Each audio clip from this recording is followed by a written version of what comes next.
Ok, vamos fazer aqui uma breve apresentação, introdução da nossa disciplina de probabilidade e estatística.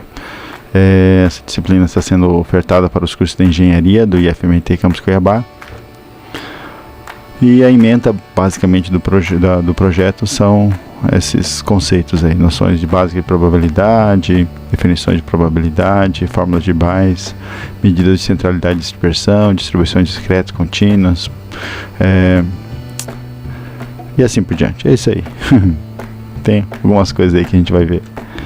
Beleza. O livro básico proposto pelo projeto dos cursos é a probabilidade de um curso introdutório, do Carlos Dantas.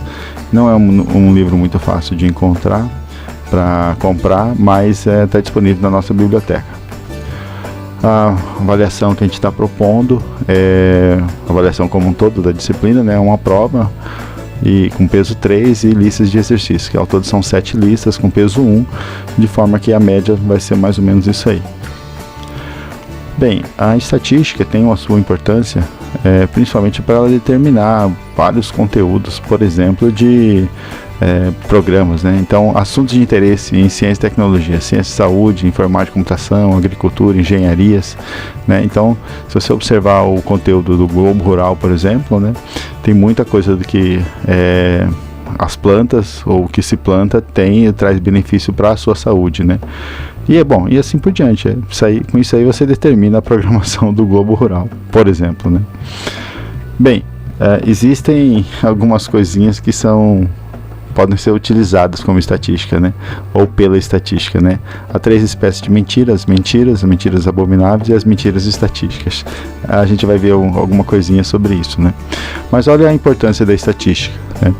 Thompson e Rutherford foram pesquisadores sobre átomos, né? Aquela teoria de que o átomo é indivisível, vendo lá da Grécia Antiga, né? E Rutherford provou, né, que na verdade o átomo é um grande vazio, né? Tem um núcleo que estatisticamente ele conseguiu ver que havia algumas partículas alfa que eram repelidas por uma coisinha que estava, o que ele pensou, imaginou que estava no centro, né? E havia um grande vácuo, né? Então todas as partículas alfas, ou a maioria das partículas alfa, atravessava aquela folha de ouro, né? Então ele deduziu essas coisas através da estatística. Renda per capita, né? Um tipo de conceito aplicado mundialmente para a definição do quanto um país é rico, como aquele povo é rico, né? Ou pelo menos deveria ser, né? Ele basicamente é uma média, né? Aqui a gente tem a renda per capita de alguns países, né? É claro que em alguns países isso é muito verdade, né? A maioria das pessoas lá da Noruega tem uma renda per capita muito alta e realmente tem um poder aquisitivo muito alto. Mas não se fala a mesma coisa do Brasil, que está em 37º. Lembrando que nós somos aproximadamente 200 países independentes no mundo, através do mundo, né?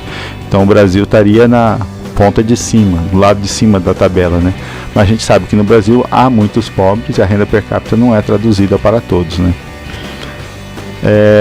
Outra importância da estatística, né, é um circuito de operação utilizado em microprocessadores, né? Então é o controle de processadores na arquitetura pipeline, porque a partir do Pentium os microprocessadores, os núcleos deles, né, tem mais de um processador, mais de uma máquina rodando, ou seja, os pipelines. Então no Pentium já são 2, no Pentium 3 eram 13, e como prever, você tem 13 instruções sendo processadas ao mesmo tempo, e pode ser que a 13ª seja dependente da primeira, certo? Por exemplo, a primeira é A mais B, e a 13ª pega o A e compara o valor com um valor qualquer. Bom, mas se eu estou somando o A ainda para obter ele, e ainda não cheguei, como é que eu já vou saber o valor do A? Então, existe o Break Prediction, né? Breaching Prediction, que fala justamente disso aí. Ele tem um circuito, né? O A em outras operações já foi calculado? Já. Ele foi quanto? Foi menor ou menor? Foi menor. Então vamos considerar, vamos pular isso. Estatisticamente, esse circuito dentro do microprocessador é um circuito estatístico, né? Definição: a estatística é uma coleção de métodos para planejar experimentos, obter dados, organizá-los, resumi-los e analisá-los, interpretá-los e deles extrair conclusões. Por exemplo, no mercado já descobriu-se, né, que deixar o molho de tomate do lado do macarrão é muito bom. Por quê? Porque a maioria das pessoas que compram macarrão querem comprar molho de tomate, porque vai utilizar no molho de tomate, no macarrão, certo? Então, se você observar, em quase todos os mercados, a disposição de molho de tomate com macarrão é um do lado do outro, justamente você comprar os dois de uma vez só. E isso, várias outras situações são do mesmo tipo, né? Arroz e feijão não estão separados, são juntos, né? Porque em geral se come arroz e feijão juntos, né? E assim por diante, tem muitas outras coisas aí. Beleza. O que eu faço com análise estatística, né? Então, em geral, eu não tenho acesso a toda a população. Eu não consigo fazer uma amostra de toda a população. Eu tenho que escolher um pedacinho dela, tenho que amostrar. Tem que pegar uma população, um número de indivíduos que represente aquela população. Eu faço essa estatística descritiva, calculo a probabilidade, coloco aí, considero um erro e faço a inferência estatística. Isso está bem relacionado, por exemplo, com as eleições. Eu não consigo entrevistar todos os eleitores, eu só vou ter todos os eleitores na votação, né? Então eu consigo fazer algumas pesquisas estatísticas mostrando que os candidatos estão com tais porcentagens através de uma amostra. Bom, através da dedução e indução, né, eu tenho a população que é conhecida, eu tiro uma amostra, eu faço dessa amostra, eu coleto os dados, faço uma dedução, probabilidade, e a amostra é conhecida, então eu faço uma inferência estatística, como a gente já comentou, né? A população, então, é a coleção completa, o censo de dados, a coleção de dados relativos a todos os elementos de uma população, e a amostra, né, os dados extraídos de uma parcela da população. Idade, por exemplo, de 10% dos alunos de sala de aula, para eu estimar a idade da maioria da sala de aula. Parâmetro, né? Medida numérica que descreve a característica de uma população. O que eu quero da população? Altura, peso, cor dos olhos. Esse é o parâmetro. O que eu estou analisando? Estatística, a medida numérica descreve uma característica de uma amostra, a idade média de uma turma, né? Ou seja, a idade é essa estatística que eu quero, essa medida, né? E a estimativa é um valor resultante do cálculo de uma estatística quando usado para se ter uma ideia do parâmetro de interesse. Ou seja, eu faço a média, eu faço a mediana, eu faço a moda, certo? O dado, né? Então é uma informação naquilo que caracteriza uma coisa, o resultado, a observação, os dados de altura, 1,75, 1,82, e a variável em si é a própria altura, né? Então eu tenho o dado e tenho a variável. E é claro que com relação às variáveis, né, elas podem ser qualitativas, sexo, religião, naturalidade, cor dos olhos, etc. Ou quantitativas, aquilo que é numérico, né, aquilo que eu consigo quantificar.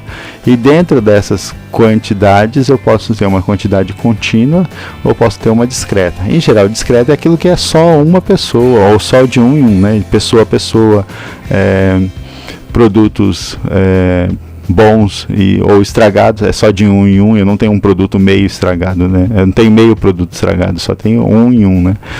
E contínuas é aquilo que pode ser, dependendo do seu instrumento de medida, dependendo da sua precisão, né? Peso, altura, não é porque você mede a altura de 1,75 e 1,76 que você não pode medir 1,75, 1,751, 752 e assim por diante.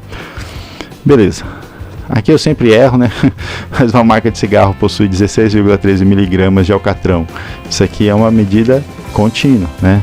Vou pular umas 3 aqui. O radar indica uma velocidade de 81 km. É contínua, pode ser 81,5, 81,2. De 1.000 consumidores pesquisados, 930 escolheram uma marca de sopa. Repara, um consumidor não pode escolher meia marca de sopa, ele só escolhe uma marca de sopa. Então isso aqui é discreto. Pequenas amostras, né? Então isso pode resultar em abusos da estatística, né? Pesquisou-se 10 dentistas. 7 entre 10 dentistas preferem sei lá, pasta dental e assim por diante. Estimativas por suposição. A igreja estimou 2 milhões de presentes na missa, enquanto que a PM calcula 8 mil, né? Repara que a PM até parou de calcular essas coisas, né? Mas não é muito difícil de calcular isso aí. A PM, a Polícia Militar, ela tem a área em metros quadrados em determinados lugares pré-estimados ou muito utilizados. Por exemplo, aquela área ali perto do MASP em São Paulo, aquela área é toda quantificada, quantos metros quadrados tem naquelas calçadas. Então se sabe que em 1 metro quadrado não cabe muito mais que 6 pessoas, né? Então basicamente é somar ou saber da onde até onde as pessoas estão reunidas, da praça do MASP até mais 3 quadras para baixo. Calcula basicamente essas 3 quadras, pega a metragem, multiplica por 6, você tem o número de pessoas que estão ali. Porque pessoas não se empilham, né, para ficar aglomeradas, né? Não tem 3 uma em cima da outra, né? Então essas estimativas por suposição, elas são muito errôneas, né? Ainda mais em pessoas. É bem errado mesmo. Porcentagem distorcida, né? Tirei 1 na prova, na outra segunda prova tirei 2, melhorei 100%. Não está errado, mas também não está tão bom assim, né? Distorções deliberadas. Pesquisas feitas com usuários do Tchau Fumaça, né? Um produto para abandonar o cigarro, né? Mostra que 98 deixou de fumar. 2 pesquisas feitas com funcionários da própria empresa. É claro, né, eles não podem fumar, né? Perguntas tendenciosas. Você é a favor da suspensão do pagamento da dívida externa, sobrando mais dinheiro para ajudar as criancinhas famintas? Todo mundo quer ajudar as criancinhas famintas. Então, todo mundo vai ser a favor, né? O problema disso aqui é que quando é apresentado o resultado, você fala assim, 99% das pessoas são a favor da suspensão do pagamento da dívida externa, e não fala o restante da pergunta, né? Você é a favor da proibição da fabricação de venda de armas mortíferas de fogo no Brasil? Todo mundo é contra qualquer arma mortífera. Agora você falar arma de proteção, né? Ou simplesmente falar, você é a favor da proibição de fabricação de armas? Ponto. Só até aí. Sem você induzir nenhum tipo de reação já prévia ou um preconceito que a pessoa possa ter. Gráficos enganosos. Isso aqui é muito interessante. Quando você tem lá, por exemplo, no primeiro gráfico, o gráfico à esquerda, né, você tem o gráfico partindo do zero, né? Sim, é uma realidade, infelizmente, né, que os homens ganhem mais que as mulheres, na média, certo? Mas aí repara, 754 com 520, você tem esse gráfico de 520, mas repara o gráfico da direita, né? Você começa de 500, então as mulheres ganham um pouquinho mais de 520, enquanto que os homens ganham 754, ou seja, no segundo gráfico parece que as mulheres ganham muito menos do que os homens. Pressão do pesquisador, ou o ambiente, né? Você já traiu o seu companheiro? E o companheiro está do lado, né? Mas amostras, né? Pesquisa feita em site de internet, isso aqui não tem uma validade muito grande, porque não é todo mundo que visita o seu site enquanto você está realizando a pesquisa, as pessoas que acessam o seu site, as pessoas que acessam a internet não são todas, e assim por diante. E por fim, gente, é isso. Essa é a apresentação da nossa disciplina. Valeu, grande abraço, até mais.